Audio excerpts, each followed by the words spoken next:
سەربازی و نیەمزارە چیرۆکی قوربانیەکی جەنگی نێوان هێزی پێشمەرگە دژ بە ڕێکخراوی تیرۆریستانی داعش دەجێڕێتەوە. ئەو پێشمەرگانەش شەڕی دژمنێک دەکەن کە هەموو کەس لێ ڕادەکات و ئەوان بێسڵکردنەوە بۆی دەچن. ئەو دژمنەش بریتیە لە ئەلغام و بۆمب و مینە شاراوەکان.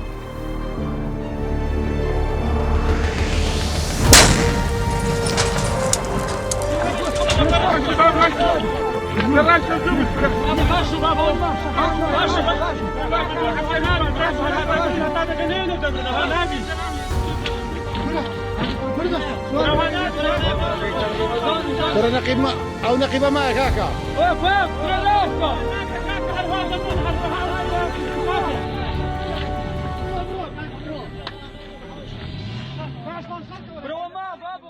كاكا جوان بابا رمتوا للريك هكا راو اسمعوا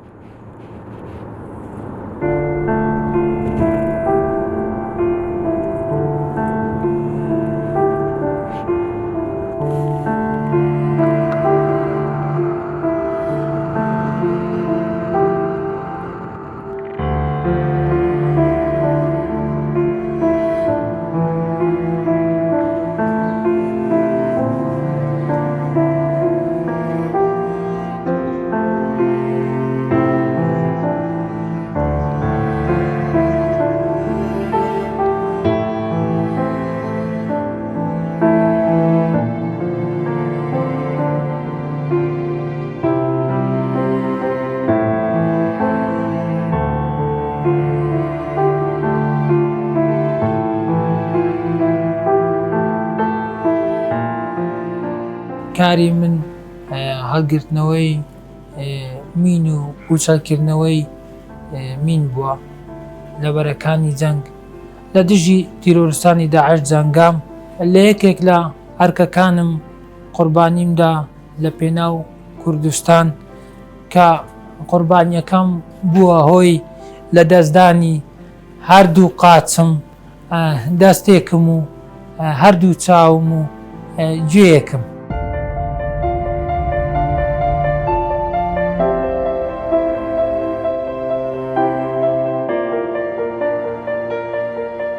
من پێشمەرگەم لە هێزەکانی پشتیوانی یەک بەشی هەندەسا کارم کردووە ئیتر کە شەڕی داعش هات بۆ عێراق بەگشتی و عێراقی گرتەوە و کوردستانی گرتەوە و بە تایبەتی ئێمە وەکو هێزەکانی پشتیوانیەک هەمومان لە ئەرکدا بوون بە تایبەتی ڕۆلێکی کاریگەریان هەبوو هێزی پشتیوانیەک بە فەرمانی فەریق سیاد بارزانی فەرماندەی هێزی پشتیوانیەک ئێمە لە چەند بەشێک بووین تەوزیعی سەر هەموو میعوەرەکان بووین لە میعوەری شنگالەوە تا میعوەری ڕۆژئاوا هەمومان بەش بەشە کاری خۆمان کرد. بەشی میعوەری شەشی مەغمور بەر ئێمە کەوت. ئێمە ڕۆژانە دەرچوونمان هەبوو لە میعوەری مەغمور داعش گرنگی زۆر بە مینی ئەدا ڕۆژانە مینێکی زۆرمان هەرەگرتەوە بۆ ئەوەی زیاتر خوێنی پێشمەرگە نەڕژێتن ئێمە مینمان هەڵدەگرتەوە ڕۆژانە ڕۆژ هەبوو 10 مین 20 مین 50 مین ئێمە هەڵمان نەگرتەوە لەسەر جادەکان ناوخانیەکان.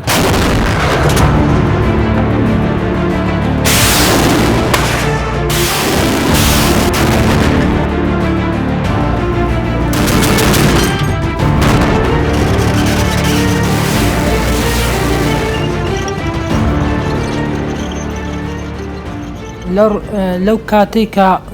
بەر تێنتی کەوتین لە ساڵی 2014 مانگی 12 بوو لە میعوەری مەغمور لە گوندی دووگڕکان. ئیتر ئەو گوندە بەڕاستی گوندێکی استراتیژی بوو لەسەر مەغمور. داعش زۆر گرنگی بەو گوندەدا بوو. ئێمە کە ئەو گوندەمان هێزی پێشمەرگە کە داخلی ئەو گوندە بوو داعش ئیتر ڕاوی ناو ئیتر ئێمە لە پێشەوە بووین تا داخلی گوندەکەش بووین هە لە پێشەوە بەشی هەندەسە ئێمە هە لە پێشەوە بووین جادەمان خاوی نەکردەوە ئەو کاتی گوندەکەمان کۆنتڕۆل کرد لە تیرۆریستانی داعش نزیکەی 600-700 مینی لێ بوو ئەو گوندە.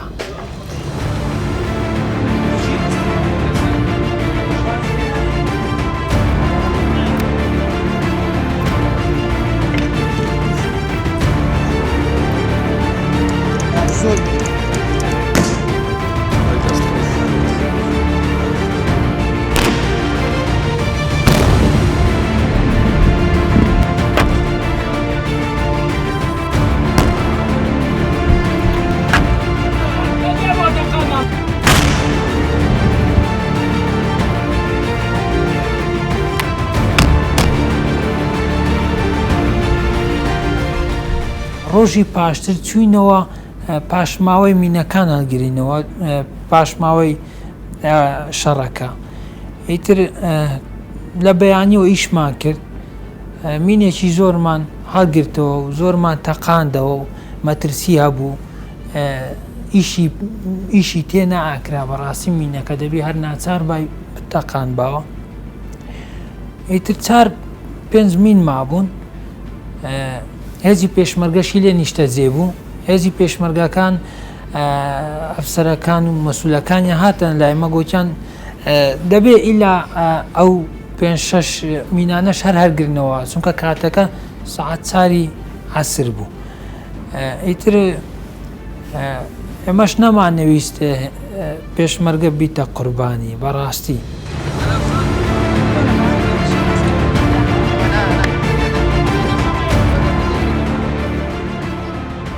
هەستان خۆمان فیدا کرد گوتمان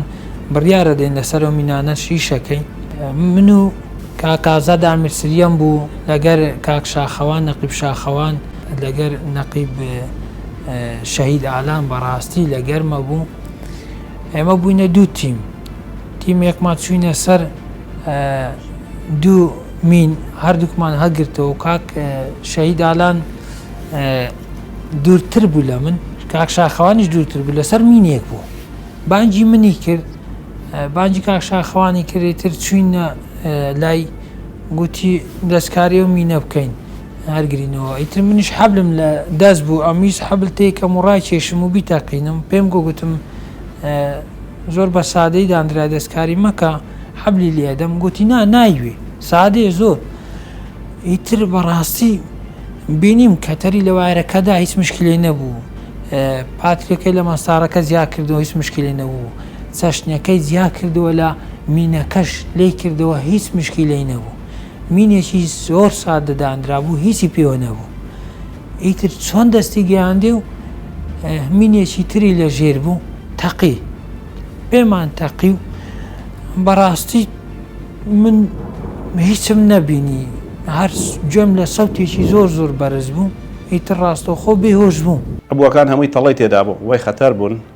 دیارە نسیبی ئەوان لێوێ بەو شێوازە بوو کە بۆ نمونە بۆمبێکیان پێ تەقەیە لە کاتی دروستبوونی بۆمبەکە کە تەقی ئێمە چووینە سەریان بەڕاستی یعنی شتێکمان بینی لە تەوەقوعی ئینسانان نەبوو کە ئەبووەکە تەقی و چووینە سەریان نەمان دەزانی چۆن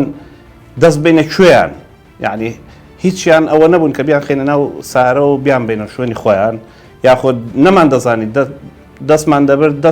دەستی بگرین دەستی بە دەستمانەوە دەهات دەستمان دەگەر قاچی بگرین قاچی بە دەستمانەوە دەهات وإيكل فور فون خسارات ما أف بريزة وك فرمان سلمان فرمان خاطر بريندار كرن بريندارك سخت وتقل داش أفسرك ديكش هذا بريندار كرن وتقل داش أفسرك شهيد بو النفسي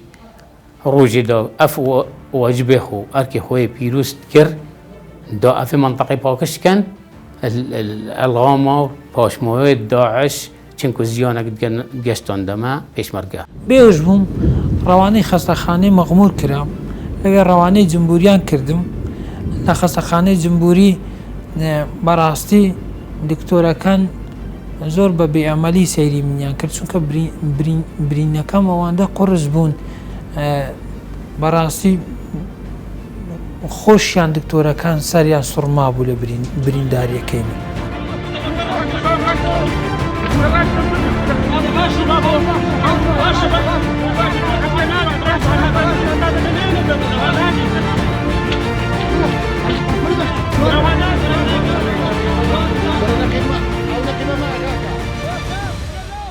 دکتۆرەکان منیان بینیم تووشی شۆک بوون، نەزانی چێن دەرم تیمارکەن، هەموو قالبم ساسمە و خوێن و قاچم بالحەکس بوویتەوە و هەموو شوێنم ساسمیە، هەموو شوێنم برینە. ئیتر دکتۆر ڕاستەوخۆ بڕیاری داگوتی ئاما ئەگەر 12 سەعات بژیتم باشە. ئیتر پاشی ئەو 12 سەعاتە ئەو قاچیان بڕین،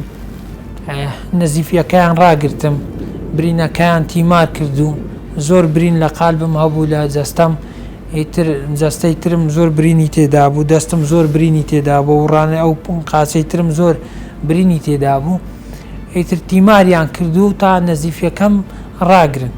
ئەو کاتی دکتۆر بڕیاریدا 72 سەعات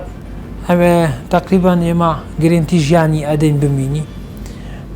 من هەر بێهۆش بووم لە بن جیهاز بووم، پاشی 72 سەعاتیش کۆتایی هاتن، ئیتر 33 ڕۆژ من بە بێهۆشی لە بن جیهاز مامەوە و هەر بێهۆش بووم و هیچ هاگەم لە خۆم نەبوو، نەمەزانی من لەو دنیای هەر هەشم.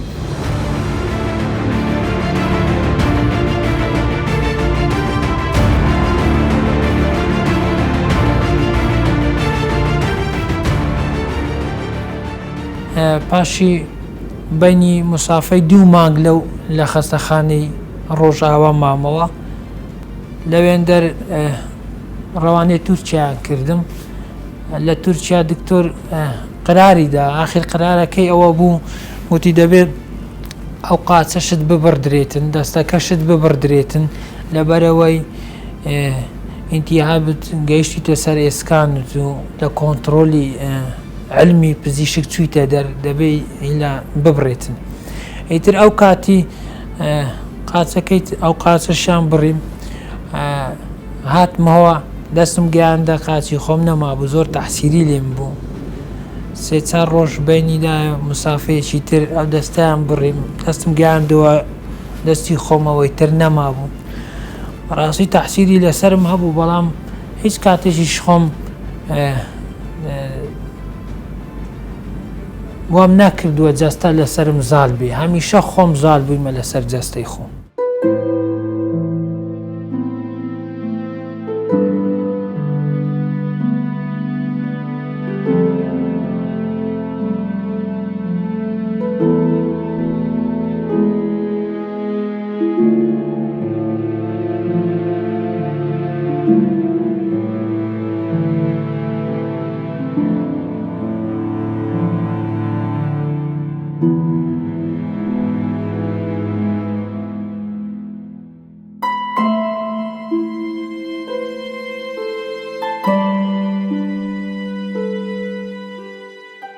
سلمان هاوسەری من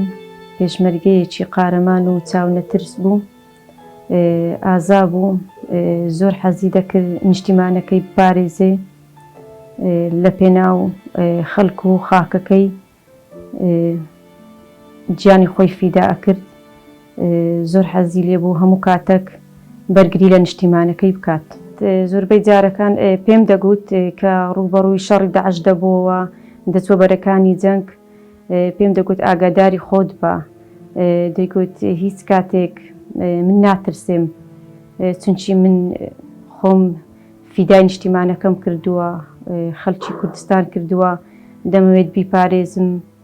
لە دەستی دوژمن، لە دەستی ناحەزان، هیچ کاتێک نەدەترسا، هیچ کاتێک نەدەگەڕاوە، زۆر بوێر بوو، زۆر ئازا بوو.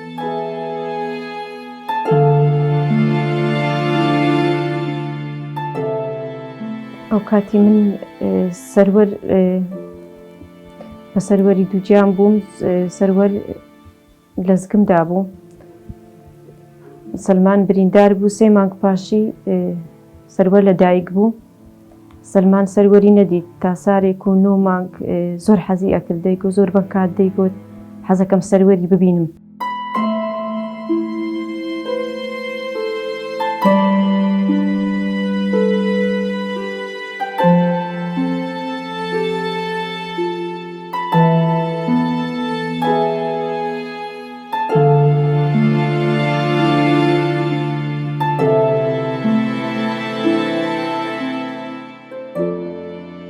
ئەو کاتەشی کەواز خەبەرم بۆ هات سەلمان بریندار بوو من کە تەلەفۆنێکم بۆ هات گوتیان سەلمان بریندارە من زۆر زۆر زۆر زۆر ژیانم ئەو کاتی زۆر تێکچووم لە ڕووی دەرونیەوە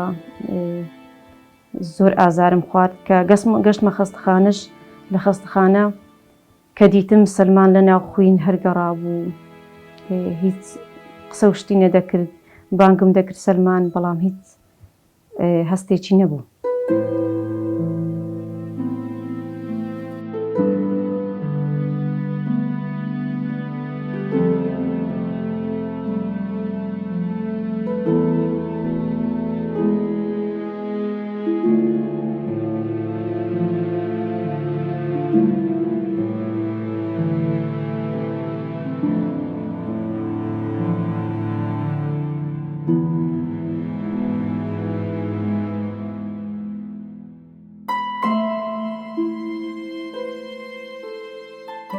من ڕۆژانە خزمەتی سەلمانی ئەەکەم زۆریش دڵخۆشم کە هاوسەری منە و شانازی پێوە ئەەکەم و سەلمان بۆ من جێگای شانازیە نەبێزار دەبم و نە هیچ کاتێکیش هەست بە ماندی بوون دەکەم هەتا مردنیش خزمەتی دەکەم و چونکە سەلمان بۆ من قارەمانێکە و جێگای شانازی گەلی کورد و خاک و نیشتیمانەکەمانە.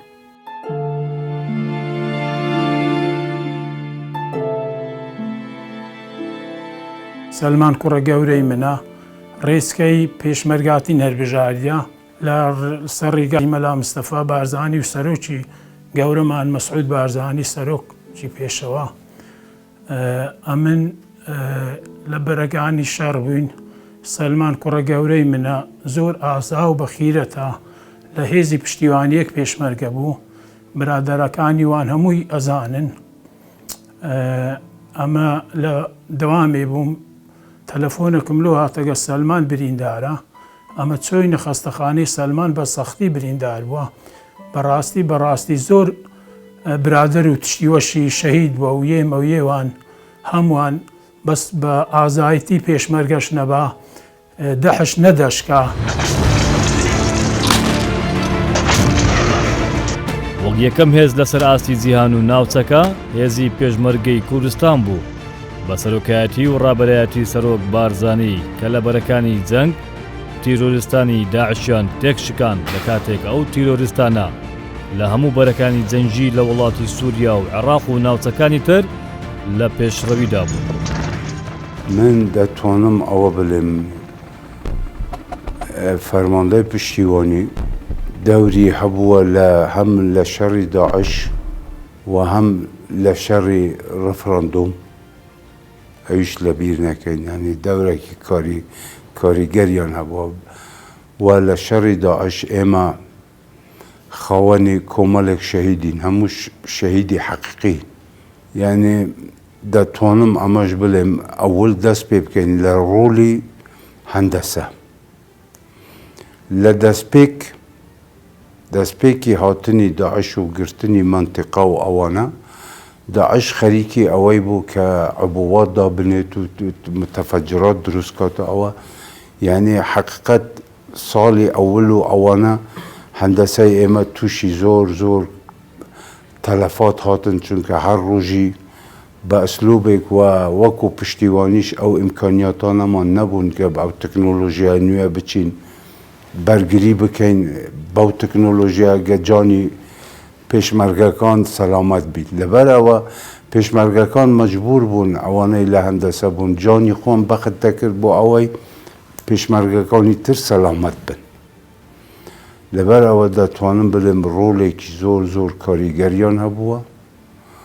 و زۆر نمونەی شەهیدی قەهرەمانیشمان هەبووە و هەشن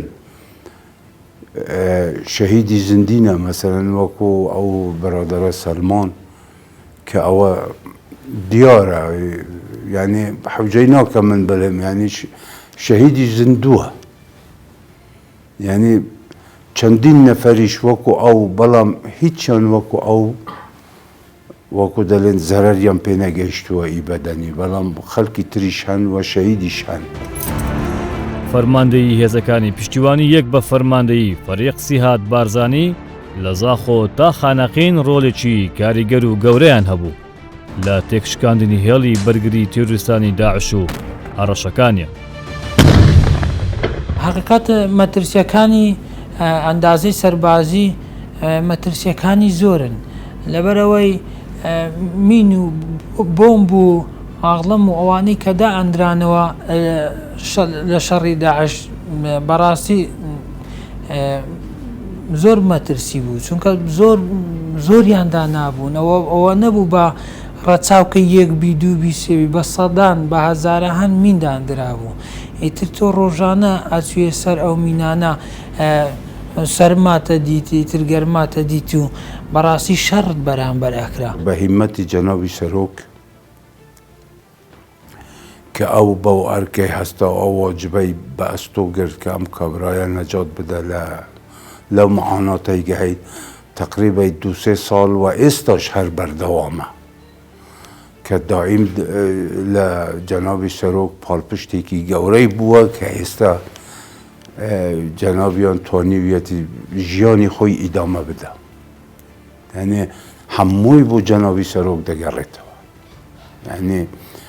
ئەگەر ئەو نەبووە و گەورەیی ئەو نەبە ئێمە نەمان دەتوانی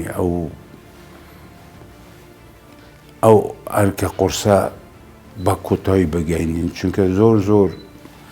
گەورەتر بوو لەوەی کە ئێمە حەسابی بۆ دەکەن چونکە بە ساڵان لە مستەشفا بوو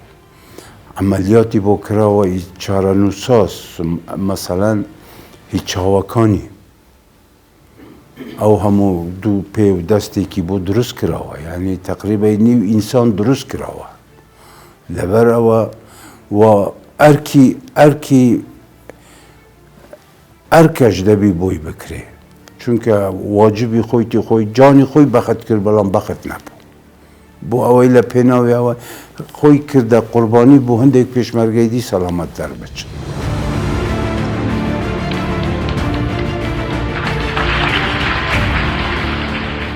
بەڕاستی ئەگەر جەنابی سەرۆک بارزانی نەبا من ناگەیشتمە ئەو ڕادەیەکە ئەمڕۆ لە ماڵەوە لەگەر منداڵەکانی خۆم بەختەوەر بژیم و زۆریش خۆم بە بەختەوەرە زانم و زۆر سوپاسیش یەکەم خوددا تەمەند درێژی کە بۆ کورد و کوردستان و یا ڕەبی خوا بیپارێزی و هەر بمێنیت لۆ کورد و کوردستان.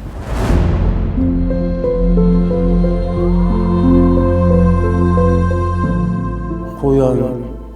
تاریخێکیان تۆمار کرد کە کەتەناو تاریخی